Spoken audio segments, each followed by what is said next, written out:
Muy buenos días, jóvenes estudiantes. Estamos durante la segunda semana del curso de Geografía. Esto es el 21 de agosto del 2021.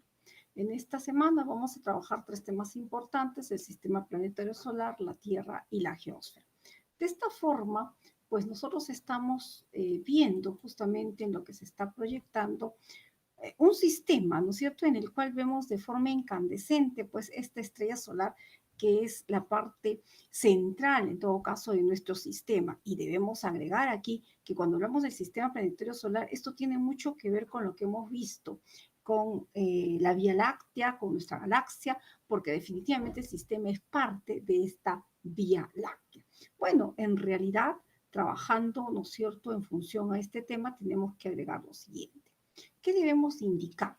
Lo que debemos indicar es que efectivamente, cuando hablamos del sistema, pues muchos se preguntan, oye, ¿cuál es la edad del sistema planetario? ¿Cuántos años más va a vivir de pronto? ¿O todo el tiempo va a estar aquí? Sabemos nosotros exactamente que de acuerdo a las teorías del Big Bang, por ejemplo, la teoría que determina que hay un momento en el cual el universo está en expansión, pero hay otro momento en el cual justamente se va a acabar, ¿no es cierto?, el combustible que es el hidrógeno. Entonces eso también va a pasar con todos los astros, con todos los sistemas que ocurren dentro del universo. Es así que cuando hablamos de este sistema, pues nosotros tendríamos que observar lo siguiente, que efectivamente es un conglomerado, como estaba en la primera diapositiva, no solamente de una estrella solar, sino además de un conjunto, ¿no es cierto?, de astros, astros sólidos, astros gaseosos, astros en la mayoría, todos que tienen una órbita establecida, pero hay algunos también que no son necesariamente astros, pero que sí son cuerpos rocosos que están desorbitados, ¿no es cierto?, en este espacio que corresponde justamente a nuestro sistema. El sistema planetario solar, como bien se ha establecido, ¿no es cierto?, está o se encuentra a 32.000 años luz con respecto justamente a la Vía Láctea en el brazo de Orión. Sin embargo, muchas teorías hay sobre la explicación de cuál fue el origen. Una de las primeras fue una explicación más matemática. Fue planteada primero, ¿no es cierto?, por Immanuel Kant, sí, pues el filósofo, y luego por Simón Laplace, que la va justamente a dar a conocer. Esta teoría nebular, por ser la primera, pues mantiene, ¿no es cierto?, que en un principio había una gran nebulosa. Esta nebulosa era tan grande que coberturaba justamente mucho espacio, pero estaba girando de forma, ¿no es cierto?, lenta. Poco a poco, esta fue justamente comprimiéndose, esta nebulosa, esta nube de polvo y gases, ya nosotros habíamos establecido que era una nebulosa, esta nube de polvo y gases fue comprimiéndose hasta, ¿no es cierto?, generar justamente una mayor velocidad rotativa.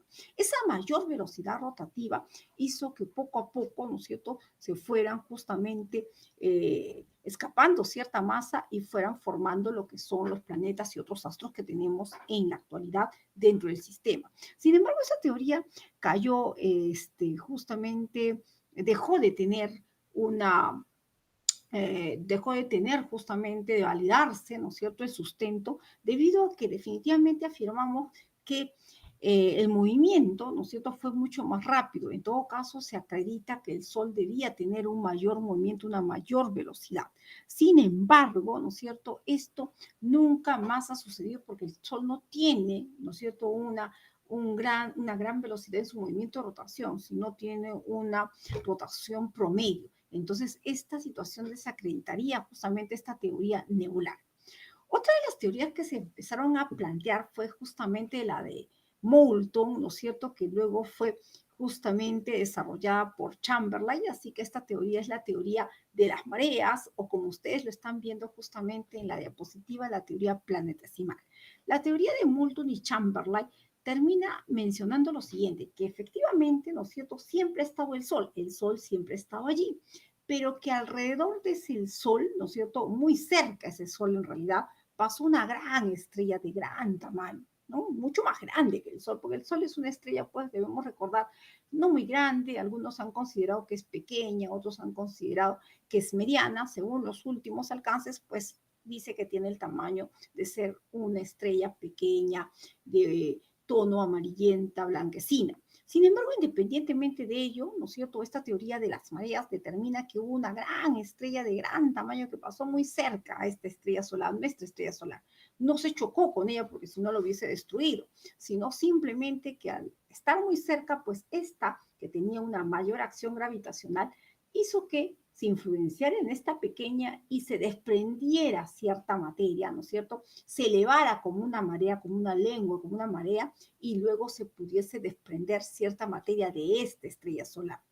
Ese desprendimiento es lo que habría originado justamente la aparición de los demás astros en el sistema planetario solar. Sin embargo, esta situación también fue desacreditada. ¿Por qué? Por la misma razón. El hecho que en algún momento hubiese pasado una estrella y tomando como referencia que todo en el universo está organizado, pues en definitiva nos llama a reflexionar sobre lo siguiente. ¿En qué momento nuevamente pasaría esa estrella? Como no se ha acreditado, en todo caso, esta teoría también queda desacreditada, ¿no es cierto?, dentro de la explicación del origen del sistema planetario solar. Una de las teorías más asertivas, más certeras, que ha tenido un mayor alcance de pronto y que también ha servido para mejor explicar justamente esto de cómo se haya originado el sistema planetario solar es la teoría de los remolinos o la teoría de las mareas. Esta teoría fue planteada también por Weizsäcker, el alemán, ¿no es cierto? Y Kuiper, concretamente. Pero esta nos explica de mejor manera. De repente la idea es que ha tenido, ¿no es cierto?, o ha utilizado muchas leyes que tienen que ver con la física y que explican de mejor manera cómo haya sucedido. Lo cierto es que toma en cuenta la teoría de Laplace, es decir, la teoría que hubo, ¿no es cierto?, una gran nube, pero esta gran nube, esta nebulosa, ¿no es cierto?, de polvo y gases, alcanzaba en ese momento hasta la órbita de Plutón. Hasta ahí todo bien, ¿no es cierto? En el centro había un sol primigenio, un protosol concretamente, ¿no es cierto? Este protosol poco a poco fue generando justamente reacciones de termofusión. Es así que esta nebulosa que estaba girando alrededor de este sol, poco a poco empezó a tener una variante de temperaturas entre temperaturas mucho más altas, las que estuviesen muy cerca, y temperaturas mucho más frías, las que estuviesen más alejadas. Esta situación aplica en relación a esa ley que nos dice que cuando tenemos dos masas de diferentes presiones, pues se generan los famosos remolinos. Y es así como se acredita esta teoría de los remolinos o la teoría simplemente no nebular, pero de la nube de polvo, como también se la conoce. Esta teoría de Weizsäcker-Kuiper nos explica de mejor manera el por qué y cómo se han originado todos los astros, ¿no es cierto?, en el sistema planetario solar, mejor dicho. Así que aplicando ella es que todas, ¿no es cierto?, coinciden en que la edad aparente del sistema planetario solar estaría estimada en 4,6 eones o 4.600 millones de años a 5,0 eones o 5.000 millones de años. Esto pues definitivamente nos conduce también a establecer que en el universo todavía y en el sistema planetario todavía se está en creación porque hay una gran cantidad de hidrógeno como lo habíamos planteado justamente en la práctica número 1. Vamos a seguir avanzando y definitivamente pues abordaríamos el tema de cuál es la estructura del sistema planetario solar. Nosotros vimos que en la primera diapositiva pues había en la presentación, ¿no es cierto?, del tema, había esta suerte de cómo es que todo está en movimiento, todo es un sistema dinámico que se está moviendo, de repente en algún aspecto se nota mucho más rápido, en otros mucho más lento, pero en realidad todo se está moviendo, todo es dinámico en nuestro sistema planetario solar. Por eso iremos a la tercera diapositiva con respecto, ¿no es cierto?, a esta imagen también que nos va a representar lo siguiente. Veamos, ¿no es cierto?, lo que observamos seguramente es el sistema planetario solar como lo observamos en muchos de los libros y atlas, y es que nosotros sabemos que esta estrella incandescente, justamente con manchas blanquecinas, de tono amarillento, es como la percibimos, ¿no? Pero con respecto a toda la imagen, se darán cuenta que si sumamos casi todos los planetas y casi todo lo que tenemos aquí, prácticamente nos daría, ¿no es cierto?, no nos daría ni todo el Sol. Esta estrella, de todas maneras, a pesar de ser considerada enana en estos momentos, sería pues bastante grande con referencia a todo el espacio que ocupa el sistema planetario solar. Por eso se estima que el 99% del total, ¿no es cierto?, del sistema está ocupado por el Sol y solamente el 1% todos los demás planetas y astros que tenemos en el mismo. De allí que también ustedes observan que en estas órbitas, que como yo ya había dicho Kepler, son órbitas de carácter elíptico para el caso de los planetas, pues vamos observando que hay la existencia de los famosos 8 planetas, al menos a partir del año 2016, en que la Unidad Astronómica Internacional los establece de esa forma. También tenemos una gran cantidad de asteroides o planetoides, que son los que nos vamos a observar justamente que se encuentran entre la órbita de Marte y Júpiter y luego pues en la órbita, ¿no es cierto?, o mucho más alejados de Neptuno, en donde habría, ¿no es cierto?, caído justamente en esa secuencia Plutón, porque Plutón habría dejado de ser un planeta, no porque ya no exista, sino simplemente porque las características para ser un planeta principal no le alcanzaban y se convirtió a partir de ese momento en un planeta enano, al menos a partir de la clasificación, ¿no es cierto?, que hace justamente esta Unidad Astronómica Internacional. Además, también dentro de la composición, ustedes verán acá hay unos cometas, sí, sí, eso es lo que vamos a estudiar, unos cometas concretamente, pero también existe dentro de este espacio unos elementos rocosos que muchas veces perjudican, ¿no es cierto?, a los planetas cuando caen justamente sobre los mismos, o muchos y en la gran mayoría son absorbidos justamente por el Sol y debido justamente a esta energía son destruidos, volatilizados antes ni siquiera de acercarse al mismo Sol. Bueno, y otra parte importante, ¿no es cierto?, es destruido por el famoso planeta más grande que tenemos, que es Júpiter, hasta la fecha. Esta situación nos permite hablar de lo que estamos hablando, pues son de los meteoroides, que son esos cuerpos rocosos que aparentemente serían restos de algunas estrellas o algunos otros elementos que no necesariamente hayan venido de nuestro sistema, sino que podrían ser de fuera. Muy bien, entonces inmediatamente pasaremos a hablar de la estrella solar. ¿Qué vemos en la estrella solar? Que sería el primer componente del cual vamos a hablar en esta clase. Cuando observamos a la estrella solar, y lo dijimos hace un momento, en muchos de los casos hemos estructurado que esta es una estrella mediana, ¿no es cierto? Pero ahora, según los últimos alcances, podemos decir que es una estrella pequeña. Independientemente de esta situación, lo cierto es que esta estrella tiene algunas características de importancia. Veamos lo que a continuación tenemos. Dentro de las características, cabe subrayar que el Sol, pues, justamente se encuentra, ¿no es cierto?, a 150 millones de kilómetros de la Tierra. Es importante destacar esto de acá, que su cuerpo, ¿no es cierto?, se encuentra justamente en estado plasmático. El estado en el cual se encuentra el Sol es en estado plasmático, esto es entre el estado sólido y líquido. Sin embargo, nosotros habíamos establecido en un primer momento que la idea de que el universo es joven es porque hay una gran cantidad de hidrógeno, ¿no es cierto?, y una menor cantidad de helio. Y esto, de todas maneras, también afecta la misma situación de nuestra estrella solar. En este caso, al tener más cantidad de hidrógeno y menos cantidad de helio, pues determina que pueden haber más producción de energía mucho más rápida, mucho más de pronto, ¿no es cierto?, más eficiente, si podemos establecer. Por ello es importante esto que está subrayado en el rojo y el azul, en donde se establece que con respecto, ¿no es cierto?, al total de hidrógeno que tenemos justamente en la masa solar, pues este es igual a 53% y el resto sería helio y otros componentes u otros elementos químicos que estarían apareciendo. Además, también se establece que con respecto al volumen, pues de hidrógeno tendríamos el 80% y el resto sería helio y otros gases, más de pronto otros gases menos, ¿no es cierto?, complejos, o de repente otros elementos que donde estaría el silicato, magnesio, etcétera. Pero esos serían los elementos fundamentales, concretamente del Sol.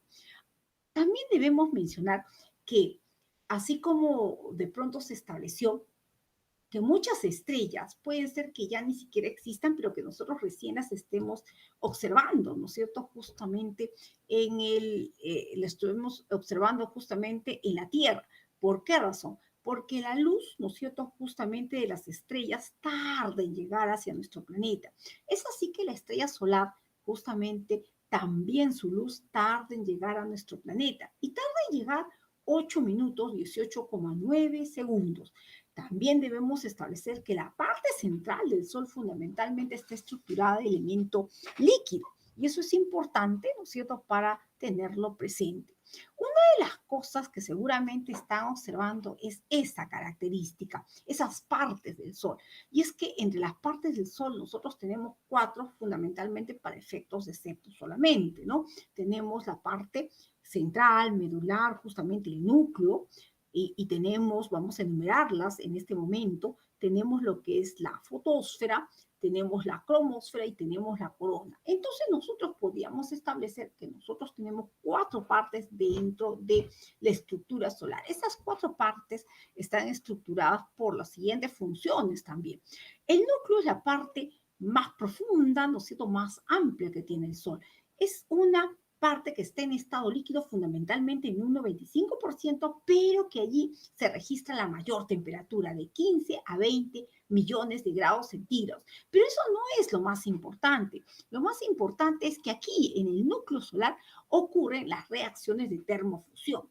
Pero alguien dirá, ¿y qué son las reacciones de termofusión? Las reacciones de termofusión no son más que aquellas, ¿no es cierto?, que en las cuales justamente vamos a observar que por cada 4 núcleos de hidrógeno, ¿no es cierto?, que se combina, se produce la energía. O sea, cuando se combinan 4 núcleos de hidrógeno, se produce la energía.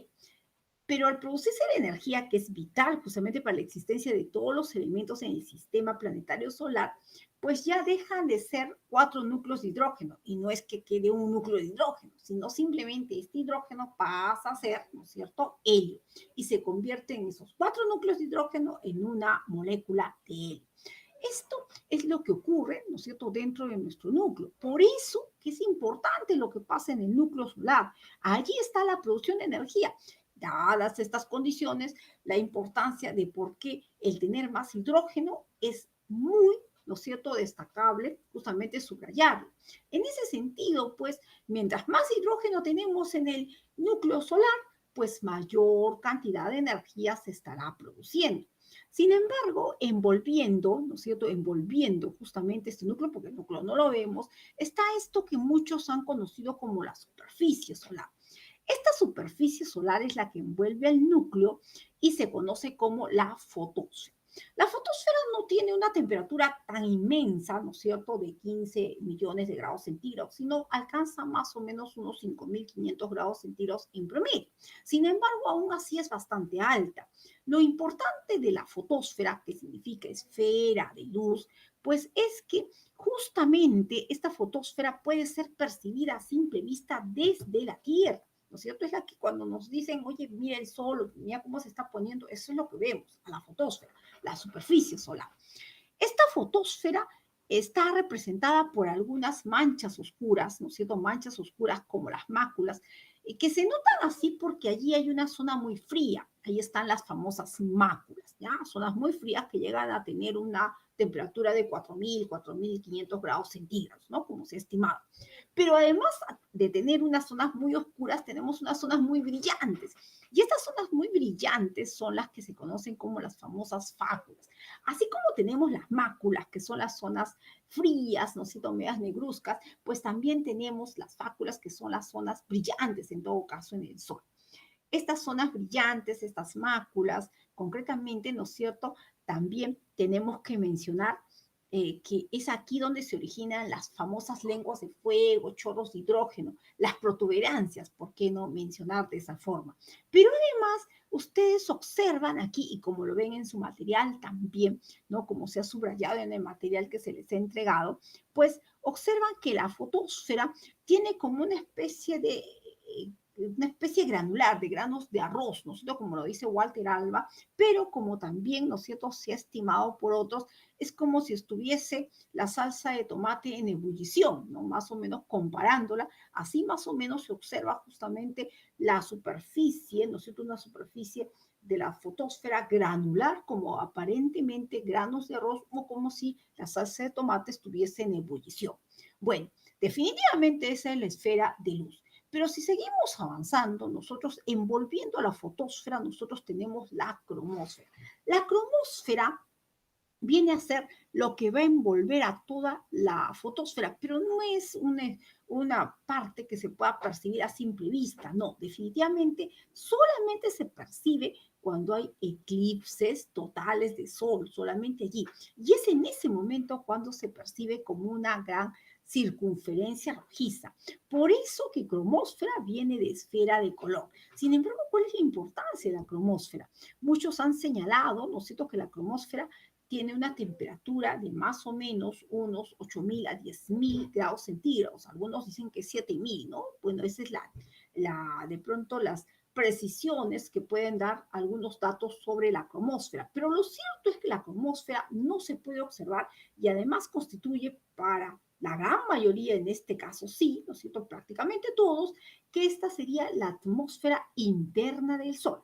La atmósfera interna del Sol. Es una estructura que no se percibe, pero que estaría envolviendo al total justamente de esa esfera de luz o la fotosfera.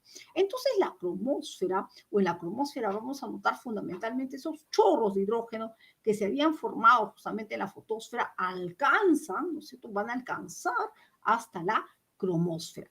Envolviendo toda la cromósfera, esa circunferencia rojiza, concretamente tenemos la famosa corona. Esa corona viene a ser justamente una estructura también gaseosa, muy tenue, ¿no es cierto?, no se percibe, pero que sí tiene muchos, ¿no es cierto?, muchos kilómetros justamente de amplitud, justamente se prolonga por mucho espacio, ¿no es cierto?, dentro del sistema. Esta corona aureola, que sería la cuarta parte, pues es importante no porque se la conoce solamente como la atmósfera externa, sino además porque es allí donde se produce o se forma, mejor dicho, la nube de protones, que no es más que el viento solar, que es aquel que tiene una función. ¿Cuál? Conducir la energía solar justamente a todas las partes del sistema. Al conducir la energía, nosotros se utiliza justamente al viento solar. Muy bien, y esto con respecto justamente a nuestra estrella solar. Nosotros también debemos indicar que como toda estrella, pues, ¿cuántos movimientos posee? Solamente dos. Recuerdan ustedes que habíamos visto que las galaxias pues tienen tres, pero las estrellas tienen solamente dos. ¿Y cuáles son estos? Cuando se produce, ¿no es cierto?, un movimiento sobre su propio eje, que es el movimiento de rotación, y cuando se produce el movimiento de traslación, cuando la estrella gira, ¿no es cierto?, pero gira en torno justamente a su componente mayor, y en este caso viene a ser la galaxia. En ese sentido, el Sol va a girar, ¿no es cierto?, en torno justamente a nuestra Vía Láctea, la Vía Láctea, ¿no? Recuerdan ustedes que la Vía Láctea pertenece también a un cúmulo galáctico. De acuerdo a ello, podemos dar algunas indicaciones que están en este cuadrito con respecto justamente a los movimientos del Sol. Movimiento, ya dijimos, rotación, traslación. Pues el Sol es una estrella, ¿no es cierto?, bastante grande con respecto a todos los demás astros que tenemos en el sistema, y de hecho, pues ya acabamos de decir que el periodo de duración es diverso entre lo que pasa, ¿no es cierto?, en el ecuador solar, en la parte central, en esta de acá, y lo que pasa justamente en los polos. Debido al tamaño, pues hay una diferencia prácticamente de 5 días, porque aquí que hay la mayor velocidad, y esa es otra ley, todo cuerpo esférico, ¿no es cierto?, o semiesférico, mejor dicho, tiene mayor velocidad justamente en el ecuador y menor velocidad en los polos. Eso también está acreditado. De esta forma, ¿no es cierto?, esa menor y esa mayor, esa menor y esa mayor velocidad, ¿no es cierto?, en todo caso determina lo siguiente, que nosotros sabremos que en su tiempo rotacional el Sol demora 25 días en el ecuador, porque es mucho más rápido, y 30 días en los polos por las razones que acabamos de exponer.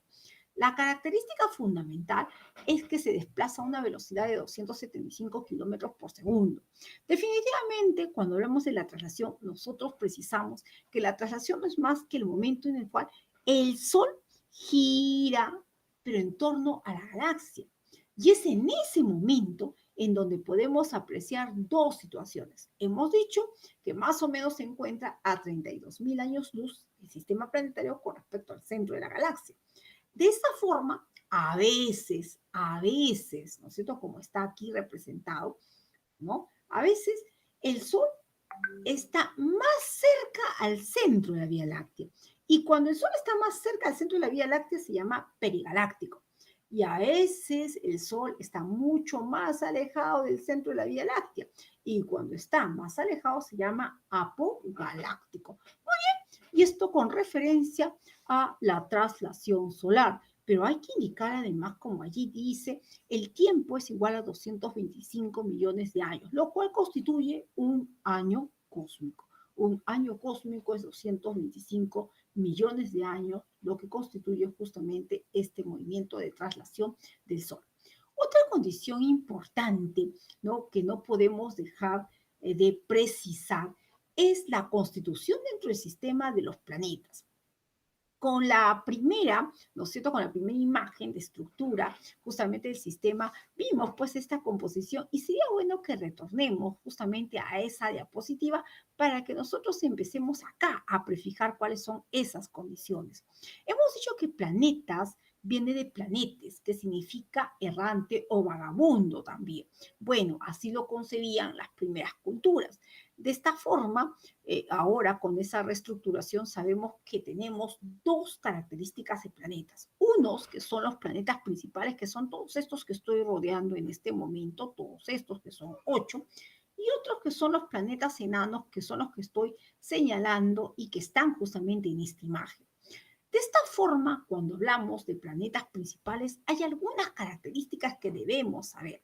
Dentro de los planetas principales, que son 8, Mercurio, Venus, la Tierra, Marte, Júpiter, Saturno, Urano, Neptuno, pues vamos a tener en cuenta que hay algunos que son planetas principales interiores porque están antes del cinturón de asteroides, ¿no es cierto?, el primer cinturón de asteroides muy cerca al Sol, y otros que son los planetas exteriores, en donde seguramente una de las características fundamentales es que son súper grandes, ¿no? Con referencia a estos de acá.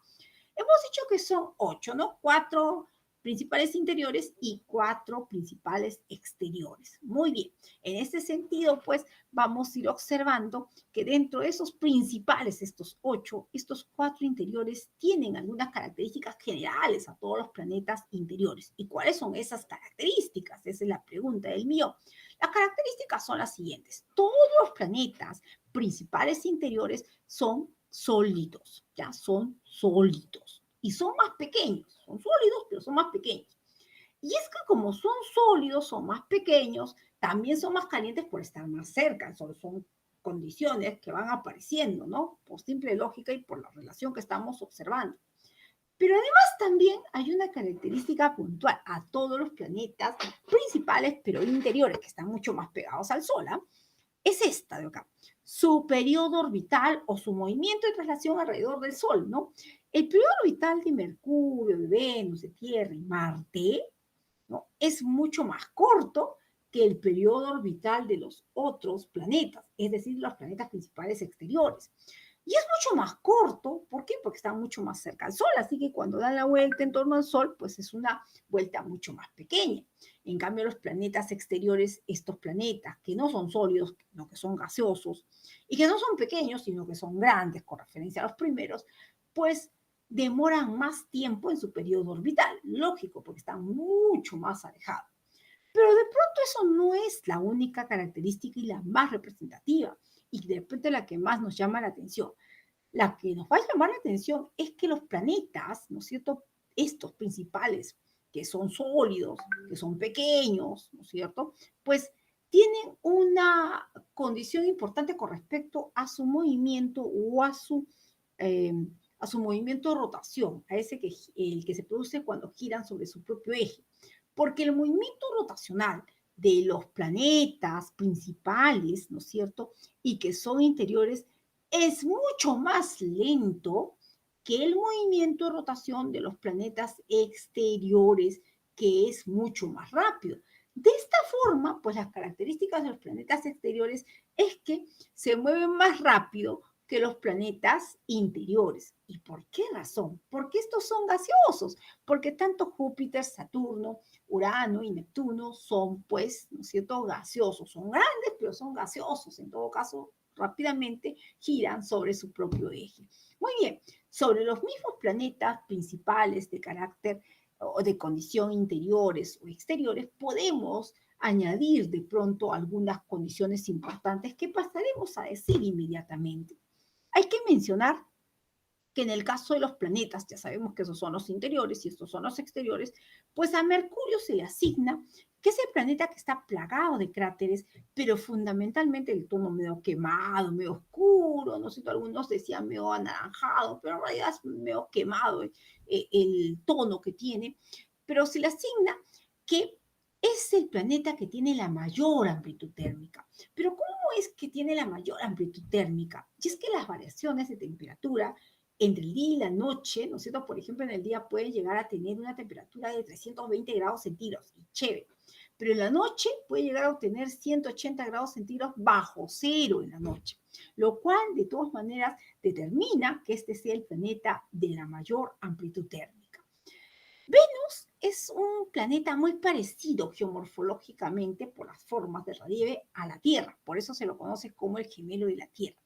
Venus tiene pues un relieve montañoso bastante interesante. Ahí de hecho está la montaña Maxwell, ¿no es cierto? Que tiene prácticamente 11.800 metros de altura, una barbaridad, ¿no? Con respecto a nosotros que tenemos la montaña más alta que tiene menos de 9.000 metros de altura, ¿no? Sin embargo, eso no es lo importante en Venus. Venus destaca porque este planeta tiene movimiento retrógrado, pero tampoco sería lo más importante. No, lo más importante en Venus es que es el planeta que tiene la mayor temperatura de todos los planetas, porque definitivamente es allí donde está sucediendo el fenómeno invernadero. Es que tiene una atmósfera poblada, ¿no es cierto?, de dióxido de carbono. Esto también determinaría que además, ¿no es cierto?, digamos que Venus justo también, aparte de tener ese movimiento retrógrado, vamos a decir, tiene el día más largo que su año. Y es una característica fundamental, ¿no? El día es más largo que su año. Otro de los planetas es la Tierra. Y es que cuando hablamos de la Tierra debemos decir este planeta azul, el lugar donde vivimos, pero la característica más resaltante no es que tenga una luna y tenga un satélite. Definitivamente, ¿no es cierto? Los planetas interiores tienen menos satélites que los exteriores. Lo más importante es que es el planeta menos deforme y el que tiene justamente la mayor densidad. Por eso es menos deforme, porque tiene la mayor densidad, ¿no? Y esas son condiciones importantes. Marte tiene un relieve orográfico muy parecido también de la Tierra, pero ya hemos dicho cuál se parece más. Sin embargo, lo importante no es que sea de pronto el planeta que tiene esta característica, sino que es aquí donde vamos a encontrar, en Marte específicamente, vamos a encontrar dos satélites más para los planetas principales interiores, Phobos y Deimos, pero además encontramos la montaña más alta del sistema planetario solar. Y esta montaña más alta es Olimpo, ¿no es cierto? La montaña más alta de todo el sistema planetario solar.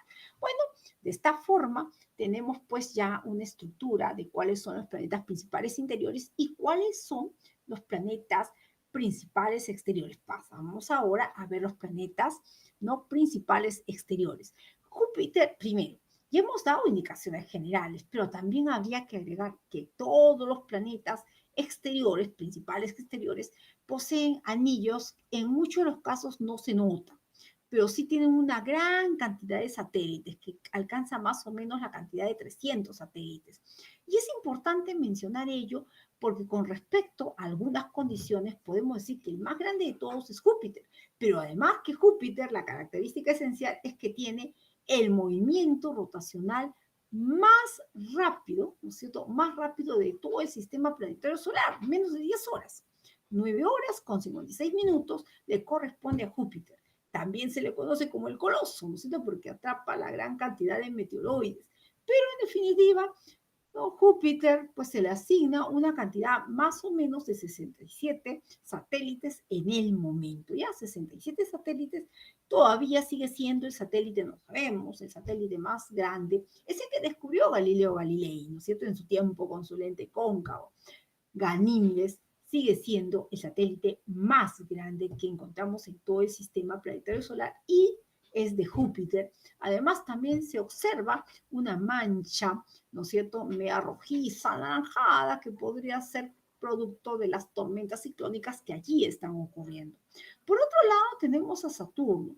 Este planeta se caracteriza no solamente por ser el más bello, porque tiene anillos, ¿no es cierto?, que se pueden ver a simple vista, sino fundamentalmente porque es el planeta menos denso que el agua. Hemos dicho que el de mayor densidad es la Tierra y este es el de menor densidad y menor densidad que el agua inclusive.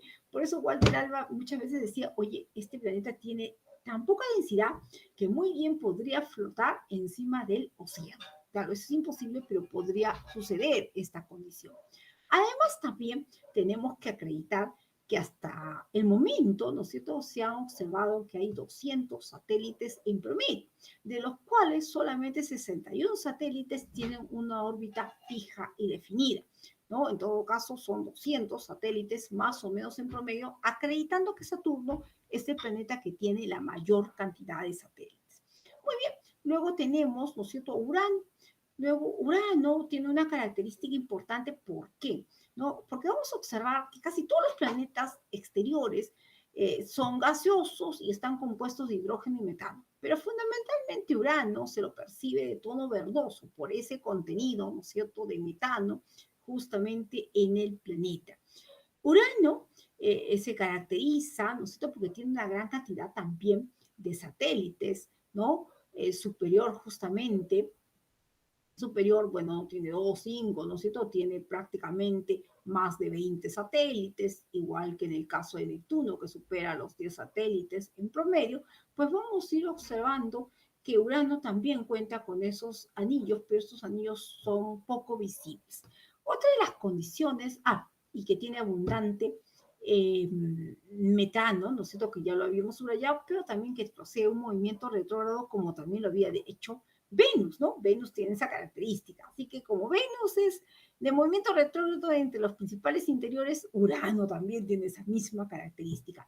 Neptuno es el planeta pues celeste, como lo ven ustedes, a su lado, de pronto algunos dicen en la pantalla, ¿sí? Es un planeta muy inclinado, demasiado inclinado, no tiene una inclinación como tiene la Tierra, no. Tiene una inclinación prácticamente de 97 grados total, ¿no? Que llega casi a los 98 grados justamente de inclinación, está totalmente echado ese planeta. Pero esta no es la mayor característica, sino la mayor característica es que en este planeta ocurren unos vientos muy fuertes, los más fuertes de todo el sistema planetario solar, que tienen más o menos una velocidad de 2.000 kilómetros por hora, ¿no es cierto?, el recorrido que tienen estos vientos.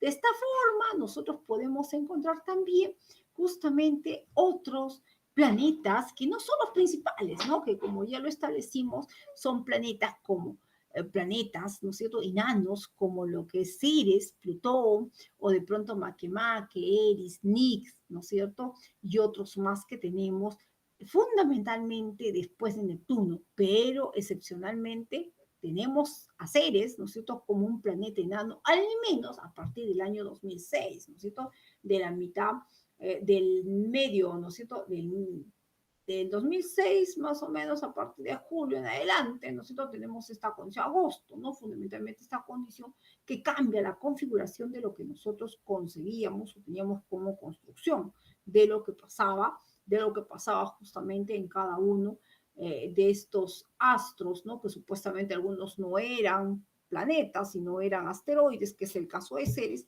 y que luego pasa al nivel justamente de planeta enano. Pero ¿cuáles son las características que conllevaron a que Ceres dejara de ser un asteroide y se pasara a conocer como planeta enano? Lo cierto es que la misma institución determinó lo siguiente, ¿no? Que hay un planeta enano con un cuerpo esférico y que este cuerpo esférico supera fundamentalmente los 800 kilómetros de diámetro, cosa que cumplía Ceres, ¿no? Porque tiene 1.000 kilómetros de diámetro aproximadamente, que además, ¿no es cierto?, es cuerpo esférico, perfecto, pero una de las condiciones importantes es que son sólidos, y eso también ratifica Plutón, Ceres, Eris, etc. Y otra de las características es que deben tener no una órbita elíptica, sino una órbita excéntrica. Y eso le pasaba justamente a Plutón, porque muchas veces decía, y todos los planetas tienen una órbita elíptica, menos Plutón. Y entonces dentro de esa secuencia como que no acreditaba, ¿no es cierto?, a Plutón con las características que tenían todos los demás planetas. Bueno, y esa se agrega a la cuestión de planetas enanos. De allí que nosotros tenemos, pues, que a la fecha, ¿no es cierto?, Plutón y todos los demás que hemos nombrado son planetas enanos, ¿ya? Son planetas enanos. Fíjense bien ustedes, aquí en esta imagen tenemos también como parte de la estructura, ¿no es cierto? Ya sabemos que planetas viene de planetes, que es vagabundo, errante, etcétera. Tenemos este conjunto, este cinturón de asteroides.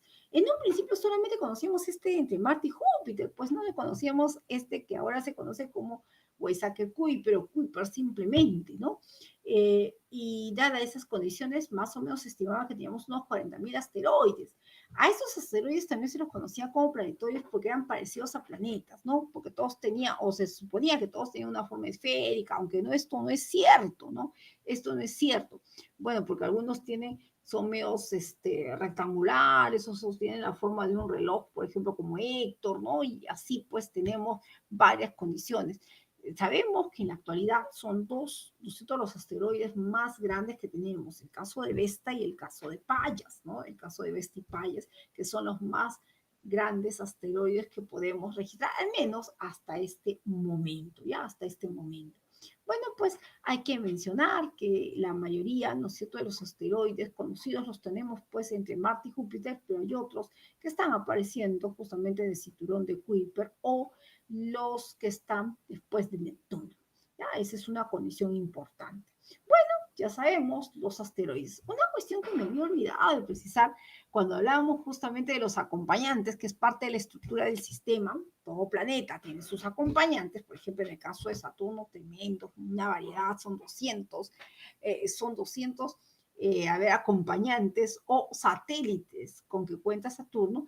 Lo cierto es que todo satélite siempre va a tener 4 movimientos. ¿Y cuáles son estos movimientos? Vamos a ir observando acá, por ejemplo, en este que aparece el satélite, la Luna, Selene, ¿no? La Luna, cuando está allí, ¿no?, y permanentemente está en el mismo, gira sobre su propio eje. Cuando gira sobre su propio eje, sabemos que es el movimiento de rotación. Pero luego la Luna puede ser que también, ¿no es cierto?, gire, no puede ser, sino va a girar. En tanto este movimiento va a girar en torno a su planeta. A ese movimiento en el cual gira en torno a su planeta se le llama como el movimiento de revolución. Este movimiento de revolución, en el cual se aprecia una órbita elíptica alrededor de la Tierra de parte de la Luna, pues ocurre en dos situaciones. Puede ser que ocurra esto cuando la Luna está muy cerca al centro de la Tierra y se conoce en ese momento como el perigeo, o puede ser que la Luna, ¿no es cierto?, esté mucho más alejada del centro de la Tierra. Por ejemplo, está acá, está mucho más alejada y a ese momento se le conoce como el apogeo. Entonces, en el movimiento de revolución, el segundo del satélite, puede haber tanto un perigeo como un apogeo, en este caso.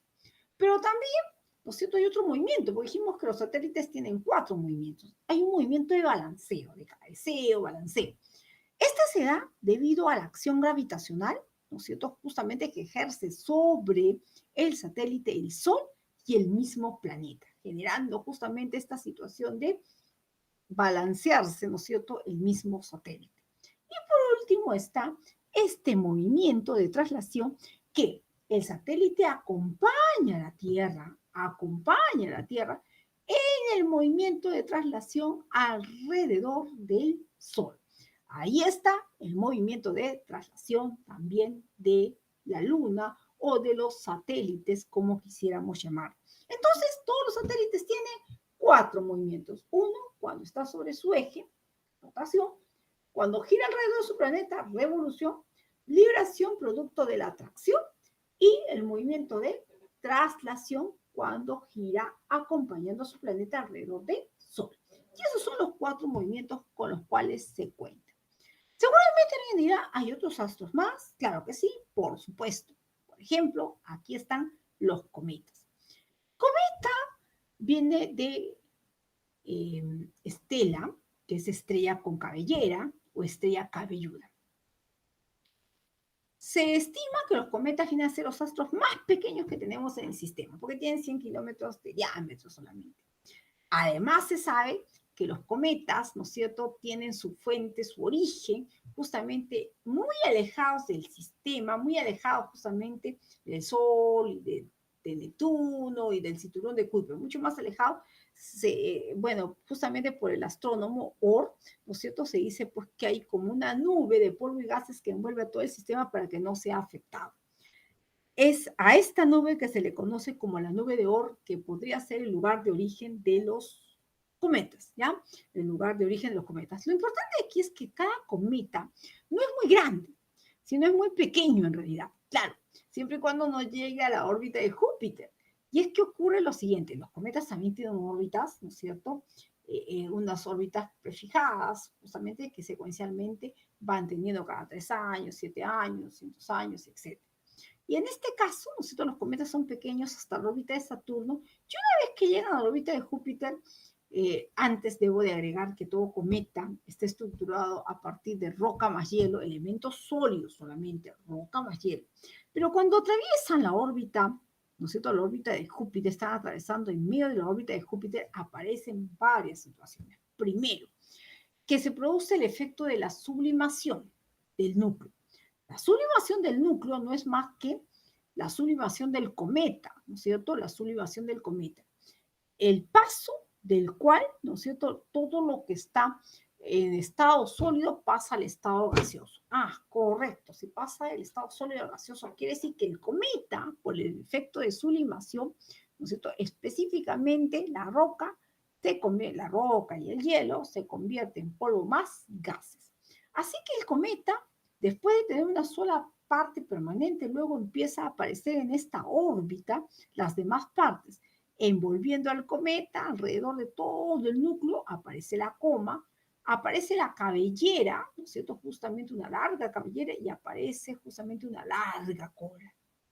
Claro, estas condiciones van apareciendo mientras están en la órbita de Júpiter y poco a poco, ¿no es cierto?, van llegando, van dando la vuelta y también otra vez aquí van perdiendo todos estos que aparecieron producto justamente de la cercanía a la órbita solar o a ese impacto del Sol, ¿ya? Y esos son los cometas. Yo les había mencionado que dentro de la estructura también teníamos que trabajar sobre estos elementos que no tienen una órbita fija, porque todos los demás que hemos indicado tienen órbita fija, ¿no es cierto? Órbita fija. No será una órbita perfecta, pero es una órbita fija. Pero en el espacio dentro del sistema hay unos cuerpos rocosos, que no son los asteroides también tienen una órbita. ¿No? Hay unos cuerpos rocosos que pueden ser posibles restos de estrellas, que pueden ser posibles restos de otro planeta, de repente de otra parte del sistema, ¿no es cierto?, que no es el sistema planetario solar, etc.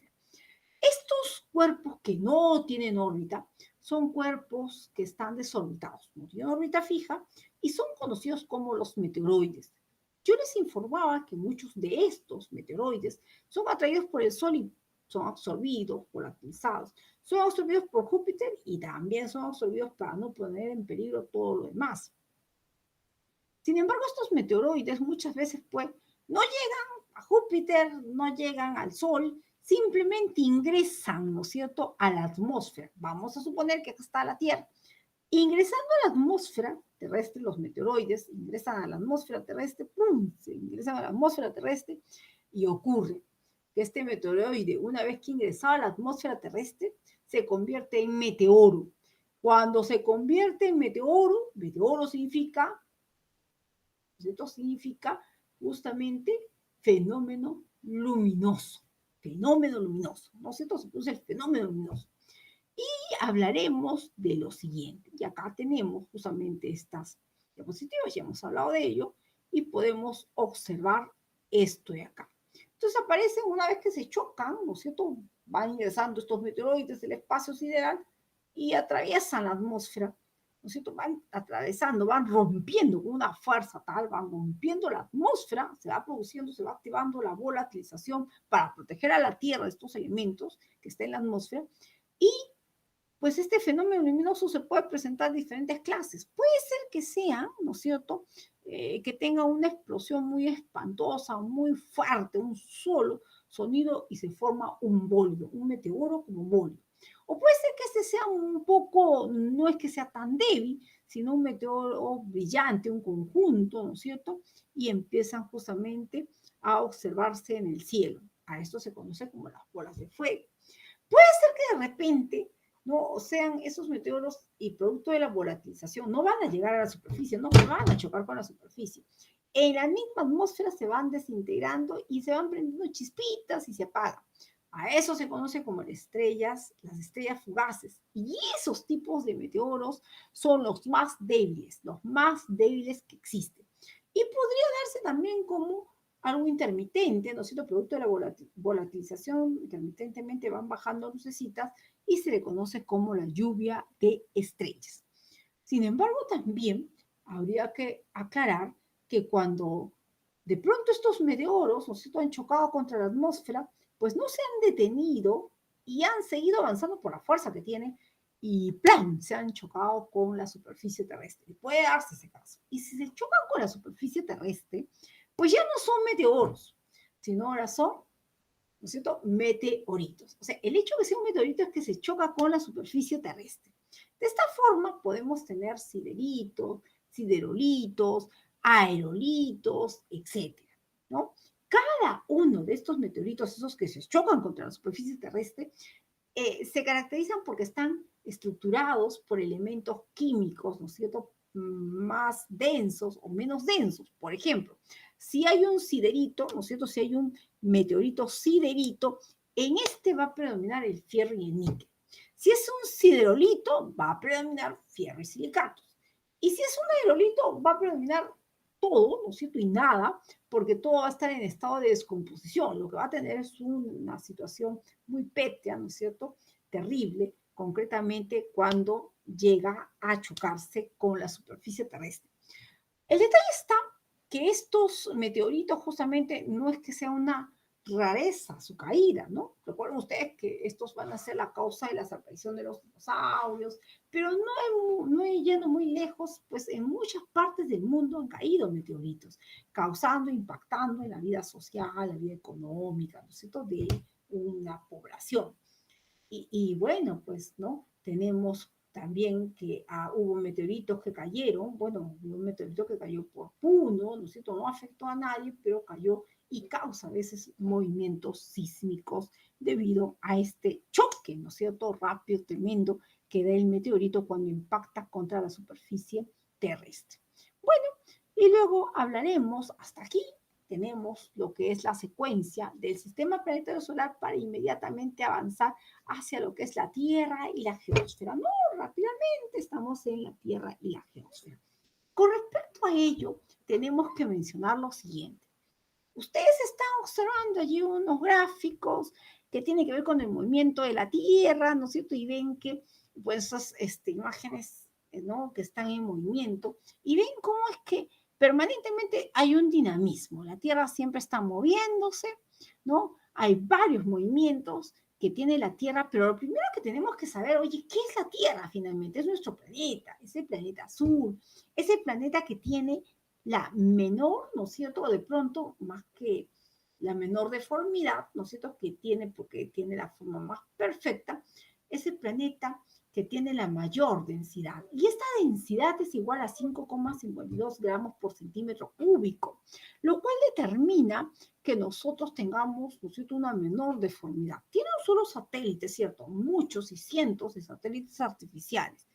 No tiene mucha amplitud térmica y tiene una temperatura ideal, ¿no es cierto?, debido a los gases de efecto invernadero naturales, consideramos, y hay que subrayarlo ello, ¿no es cierto?, hay que subrayarlo, que ha permitido que la Tierra tenga pues más o menos 20 grados centígrados en promedio de temperatura. Además, también debemos decir que la Tierra, ¿no es cierto?, la Tierra con respecto al Sol se proyecta a una distancia de 150.000, ¿no es cierto?, kilómetros, como lo que está allí en referencia. Se ubica, dice, en la región de la ecósfera, ¿no es cierto?, al menos lo dice Walter Alba, que es la región del sistema planetario solar, donde los rayos, ¿no?, solares permiten la existencia de vida. Bueno, esa es una característica, ¿no es cierto?, que tiene la Tierra. La Tierra tiene una superficie total de 510 millones de kilómetros cuadrados, una gravedad promedio de 9,81 metros, ¿no es cierto?, justamente por segundo al cuadrado. Pero además, ¿no es cierto?, de esa superficie que acabo de decir, 510 millones de kilómetros cuadrados, ¿cuánta es superficie oceánica y cuánta continental? Y nosotros vamos a ir observando que de superficie oceánica de esos 510 millones de kilómetros cuadrados son 361 millones de kilómetros cuadrados. Una barbaridad, más de la mitad. Y de superficie continental, nosotros solamente vamos a tener 149 millones de kilómetros cuadrados, por lo cual podemos decir que tenemos una mayor superficie oceánica, ¿no es cierto?, en muchos números, justamente con referencia al total que tenemos en nuestro planeta Tierra. Bueno, y así vamos a ir observando lo siguiente. Con respecto a los movimientos que tiene la Tierra, ¿no? La Tierra tiene varios movimientos, pero antes de hablar de los movimientos, habría que decir, oye, ¿y cuál es la forma real que tiene la Tierra? La forma real que tiene la Tierra es de un geoide. Pero no es que, ¿sabes qué? Se me ocurrió un esferoide, no es una esfera perfecta. ¿No? Ya hemos dicho que es achatada y ensanchada, ¿no? Pero lo que vamos a estimar es lo siguiente, ¿no? ¿Cuáles son las causas que han determinado esa forma, ¿no es cierto?, no perfecta de la Tierra, que no es una esfera perfecta, ¿no es cierto?, sino es un cuerpo esferoidal o un geoide, que es la forma real. Las causas que han determinado esta característica de forma del planeta son tres fundamentalmente, ¿no? La tercera se deriva de las dos primeras, según lo que voy a nombrar. La primera tiene que ver con la fuerza gravitacional, con la fuerza centrípeta, con aquella fuerza por la cual todo es jalado hacia el centro, todo es jalado hacia el centro. Por otro lado, si todo es jalado hacia el centro, hay otra fuerza que fuga, ¿no es cierto?, por el cual o por la cual justamente todo es expulsado. Entonces, algunas veces vamos a tener este equilibrio, ¿no? Algunos son jalados y otros son expulsados. Y definitivamente viene la tercera causal, que tiene que ver con la plasticidad de las rocas, con la plasticidad de la corteza terrestre. Entonces, tres son las causas, ¿no es cierto?, de la forma de la Tierra: el movimiento de rotación, la gravedad terrestre y la plasticidad de la corteza. Frente a ello, podemos anotar que hay varios movimientos que tenemos en la Tierra. ¿Cuáles son esos movimientos? Tenemos el movimiento ese que fue descubierto por Hiparco e Nicea, el movimiento de precesión, por el cual nos indica, nosotros como estamos observando acá en este gráfico, que el eje de rotación, esta línea roja que aparece, este eje de rotación, no es fijo. El eje de rotación no es fijo y observamos justamente que se da la precesión de los equinoccios. Esta precesión se va a observar cada 25.800 años, ¿no es cierto?, en que se cumple justamente con este ciclo de precesión. Pero aparte de la precesión que ocurre debido a la fuerza gravitacional del Sol y la Luna, ¿no es cierto?, que ejercen justamente sobre este eje de rotación, pues tenemos el de nutación. Y el de nutación está también superpuesto al primero, al de precesión, justamente ese que descubrió Hiparco y Nicea. Pero la nutación, que demora prácticamente 18,6 años, se establece porque, ¿no es cierto?, la precesión no es una órbita elíptica perfecta, sino porque es jalada a veces por el Sol y otras veces por la Luna, pues es medio ondeada, por lo cual esa ondulación es lo que se conoce como nutación. Por eso podemos afirmar lo siguiente: ¿cuántas, ¿no es cierto?, nutaciones pueden haber en una precesión? Miles, cientos de precesiones, ¿no es cierto?, cientos, disculpen, de nutaciones. Muy bien, entonces por eso la nutación, ¿no es cierto?, la nutación se superpone al movimiento de precesión. Otro de los movimientos es el movimiento de ceseo. El movimiento de ceseo ocurre porque ustedes se están dando cuenta aquí que supuestamente, ¿no es cierto?, supuestamente la elíptica que recorre la Tierra alrededor del Sol es perfecta. Eso no es cierto, ¿no es cierto? Y no es cierto porque ya lo estamos viendo debido a la fuerza gravitacional de los otros astros, como la Luna, como el Sol concretamente, ¿no? Entonces la elíptica no es ¿no es cierto?, perfecta, sino siempre serpenteante. Por eso se da el movimiento de C0. El movimiento con el Sol, ¿no?, el otro movimiento que tiene que ver justamente con el Sol, es un movimiento que se da siempre en espiral. Pero ocurre lo siguiente, que cuando de pronto, ¿no es cierto?, la Tierra está en su movimiento de traslación, justamente, vamos a ir observando lo siguiente. No siempre llega al mismo punto donde se originó, sino siempre hacia abajo y hacia la izquierda. De abajo y hacia la izquierda. Esto producido, ¿no es cierto?, debido a la expansión del universo, que es una característica que tenemos. Entonces, el movimiento con el Sol es un movimiento de espiral y que va justamente hacia la izquierda. Otros dos movimientos que muchos tampoco los tenemos, no los consideramos en los libros, es en torno a la Vía Láctea y con la Vía Láctea.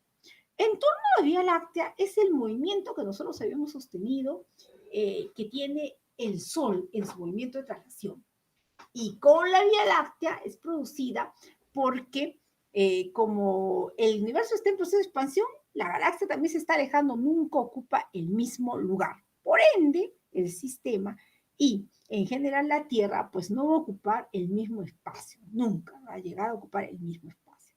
Bueno, con estas condiciones vamos a enrumbarnos a dos movimientos. Estos movimientos son los clásicos, los que siempre nos han acompañado toda la primaria, secundaria y aún para ingreso a la universidad.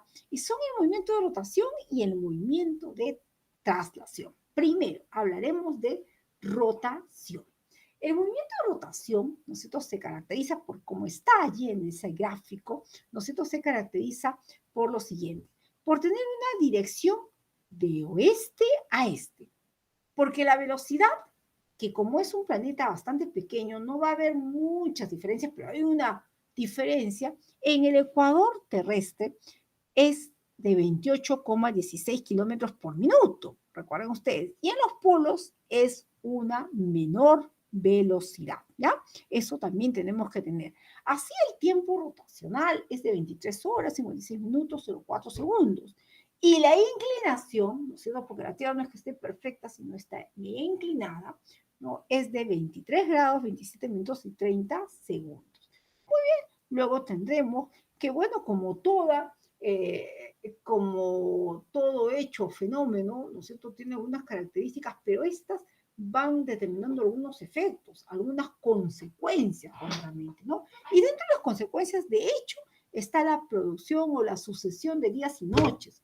Y dentro de este aspecto tenemos que pensar que hay días sideral, como lo que ocurre con el tiempo de rotación de 23 horas, ¿no es cierto?, 56 minutos 04 segundos tenemos, ¿no? Y vamos a tener en todo caso el día sideral, pero también podemos tener el día solar, ¿no? Ese que comienza a las 12 de la medianoche, ¿no? Justamente el famoso día solar 12-12. Tenemos el día civil, ese que te dice, oye, ¿sabes qué? De 7 a 8:50, 8:40 tenemos las clases de geografía, ¿ya? Ese mismo. Entonces, sucesión de días y noches. La otra consecuencia o efecto, debido a este movimiento sobre su propio eje, es que se produce el achatamiento polar y el ensanchamiento ecuatorial. Por ende, además de ello, también se produce la determinación de los puntos cardinales, norte, sur, este, oeste, sureste, suroeste, etcétera, que es otra consecuencia u otros efectos del movimiento de rotación de nuestro planeta. También, ¿no es cierto?, vamos a ir observando que se produce la desviación de los vientos y corrientes marinas. Esto debido al efecto Coriolis. Entonces, una desviación de vientos y corrientes marinas por la fuerza Coriolis. También debemos agregar que otro de los efectos importantes son varios. Otro de los efectos de la rotación es que se produce la activación del campo magnético terrestre. Esto sí es importante. ¿Y por qué? Porque cuando se produce, ¿no es cierto?, el movimiento o la activación del campo magnético, es porque hay una fuerza que sale del núcleo, ¿no es cierto?, terrestre, y sale por acá, ¿no es cierto?, por el polo sur, empieza, dos anillos se mueven casi totalmente a la Tierra, casi la total de la Tierra, ¿no? Y esto es lo que se conoce como la magnetosfera, que también cumple una función, eliminar cualquier enemigo que podríamos tener justamente en este campo. Bueno, y esas son las principales consecuencias. Vamos con lo siguiente, traslación. Y alguien dirá, ahí está la Tierra, está moviéndose. Y sí, pues la traslación es igual, ¿no es cierto?, al movimiento que realiza justamente la Tierra en torno al Sol. Pero es en ese movimiento en donde con estos 365 días, 5 horas, 48 minutos, 49 segundos, ¿no es cierto? O 45 segundos, disculpe, 48 minutos y 45 segundos, pues nosotros podemos observar lo siguiente. Creo que dije lo correcto, pero volví a precisar. Podemos observar lo siguiente, que tenemos pues específicamente 5 horas, 48 minutos y 45 segundos que nos sobra cada año. Por eso que cada 4 años tenemos la mayoría, el famoso año bisiesto, agregándole un día más al mes de febrero para compensar esto que teníamos descompensado prácticamente casi todos los años. También debemos decir que el eje, ¿no es cierto?, de rotación, presenta una inclinación de 66 grados 33 minutos, 66 grados 33 minutos respecto a la eclíptica. Bueno, y es que este es el plan de la eclíptica y con respecto a ello, ¿no es cierto?, ¿cuál es la inclinación que tiene el planeta? En este caso, ¿no?, sabemos que es igual a 66 grados 33 minutos.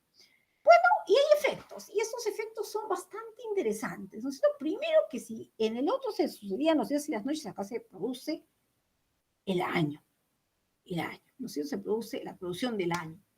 Un cambio aparente del aspecto de la bóveda celeste, pareciese que todo se mueve, nosotros no, ¿no? Cambio del tamaño solar, porque hemos dicho que hay dos momentos, uno, el perihelio y el afelio. Hay momentos en que la Tierra está mucho más cerca del centro del Sol, y ahí hablamos de perihelio. Pero hay veces que la Tierra está mucho más alejada justamente del centro del Sol. Y allí hablamos, como lo que vamos a ver en este momento, de afelio. Ahí está, ¿no es cierto? Perihelio y afelio. Esos dos momentos que ocurren en el movimiento de traslación del Sol.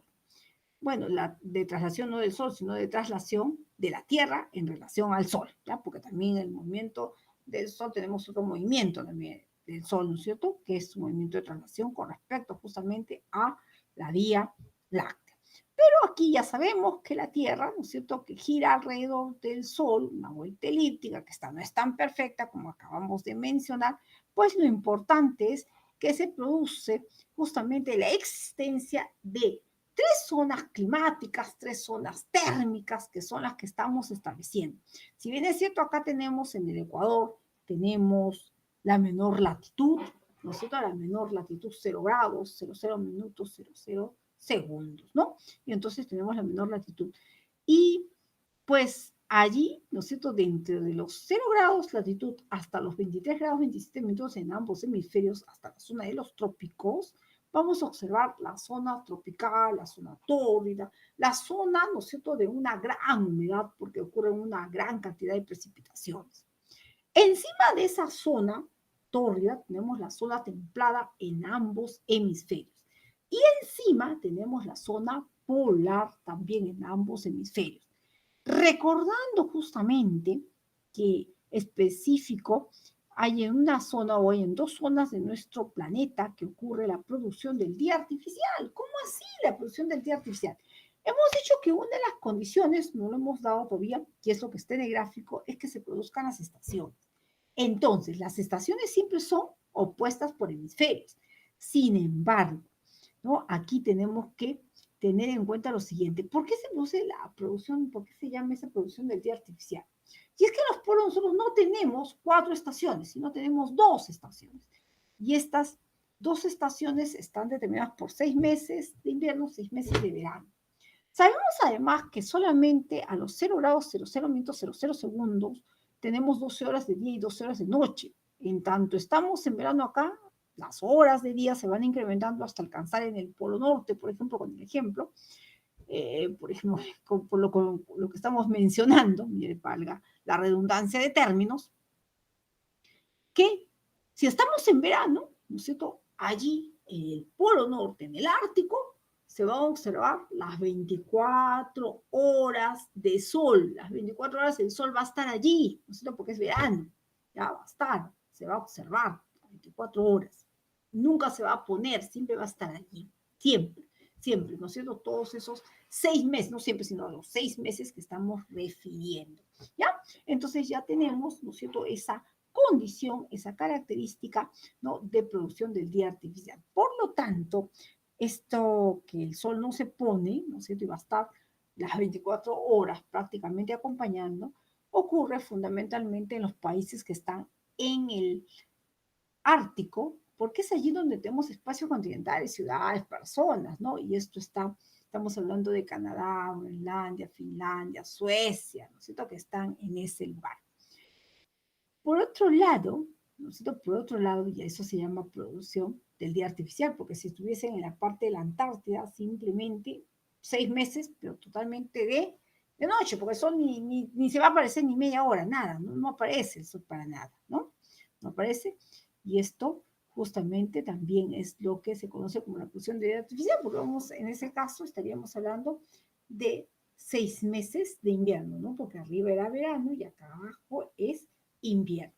Una cuestión importante es la siguiente, ¿no? Es la siguiente, que de pronto muchos han mencionado, han comentado, ¿no es cierto? La producción del día artificial, o sea, acá nos ha dado nombres, Groenlandia, Canadá, Finlandia, ¿no? Y en la parte de la Antártida, ¿qué países son afectados o desde qué países podemos ver esta producción del día artificial? ¿De pronto Chile, de pronto Argentina? No, ninguno, ¿no? Porque en la parte sur, a pesar de ser un bloque mucho más grande de hielo, pues vamos a observar que no tenemos, ¿no es cierto?, ciudades como si lo tenemos en Europa, por ejemplo, o tenemos la presencia de Estados, justamente en la parte europea o en la parte del hemisferio norte, específicamente del hemisferio norte. Y otra consecuencia del movimiento de traslación es esto que está pasando, las estaciones, y la producción de solsticios y de equinoccios. Los equinoccios vienen a ser unos fenómenos que se producen cuando los rayos solares caen perpendicularmente. Los rayos solares caen perpendicularmente, ¿no es cierto? Vamos a observar los equinoccios sobre el ecuador terrestre, ¿ya? Cuando ocurre ello, hablamos de equinoccio de primavera, equinoccio de otoño, estaciones intermedias. Pero cuando los rayos solares, ¿no es cierto?, van a caer justamente hasta la parte de los trópicos, el trópico de Cáncer o el trópico de Capricornio, sea cualquiera, pues ya no hablamos, ¿no es cierto?, de estos equinoccios, 12 horas de día y 12 horas de noche, sino hablamos justamente de las estaciones, ¿no?, que se van a producir con ellas también, que va a ser tanto el verano como el invierno. Entonces, cuando los rayos solares caen perpendicularmente sobre el ecuador, estamos hablando de equinoccio. Cuando los rayos solares alcanzan hasta los trópicos, Capricornio, ¿no es cierto?, el trópico de pronto el que está en el hemisferio norte o el que está en el sur, el trópico de Cáncer y el trópico de Capricornio, pues hablamos, ¿no es cierto?, de solsticio. Los solsticios dan lugar a que comiencen las estaciones extremas, en tanto que el equinoccio da lugar a que aparezcan las estaciones intermedias como la primavera y el otoño. Muy bien, debido a ello vamos a seguir avanzando y tenemos, bueno, un poquito esto de la organización, ¿no es cierto? Ahí está el sol, más o menos por acá, alejado estará la nube de Oort, ¿no es cierto?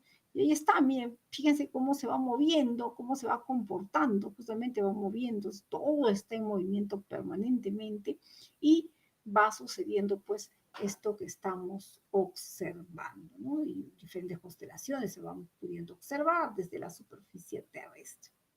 Y finalmente hablaremos de la estructura interna de nuestro planeta. Hemos hablado de la Tierra, ahora hablaremos de la estructura interna, la geósfera, ¿no es cierto? Esta estructura rocosa completamente, que con este gráfico lo vamos a terminar.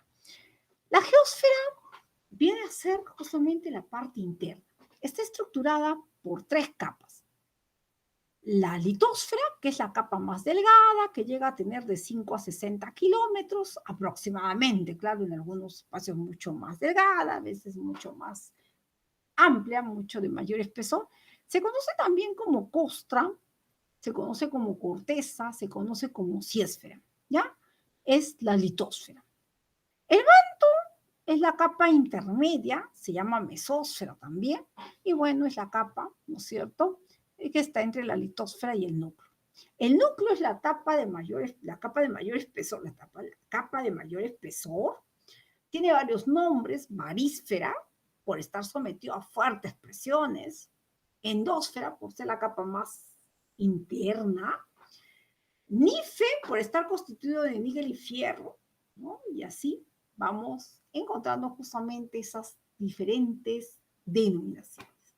Lo cierto es que seguramente ustedes ya están reconociendo que esto que parece un helado es lo que está acá, los continentes, el océano, como están reconociendo. Cada una de estas capas tiene varias subcapas, ¿no es cierto? Varias subcapas. La litosfera, el manto y el núcleo tienen dos subcapas respectivamente. Así en la litosfera está la axial y la cima. La axial viene a ser la corteza continental, aquella que soporta a los continentes, los ríos, los lagos, etc. Y la cima, que es parte de la litosfera costra, que sostiene la misma axial, pero que fundamentalmente se conoce como la corteza oceánica. Muy bien, también debemos agregar que solamente en la litosfera ocurre un fenómeno, que es el gradiente geotérmico. El gradiente geotérmico no es más que aquel que por cada, ¿no es cierto?, que por cada 33 metros de profundidad, la temperatura aumenta 1 grado centígrado. Por cada 33 metros de profundidad va aumentando la temperatura. Claro que esto no es una constancia hasta la profundidad, porque solamente se va a registrar en los primeros kilómetros, ¿no es cierto?, en los primeros kilómetros justamente de la geósfera, nada más. Bueno, después agregar, y ya hemos dado a conocer justamente estas condiciones, agregar que efectivamente es en el manto, en esa mesósfera, donde tenemos también dos capas: el manto superior y el manto inferior. El manto superior denominado también astenósfera y el manto inferior denominado también pirosfera.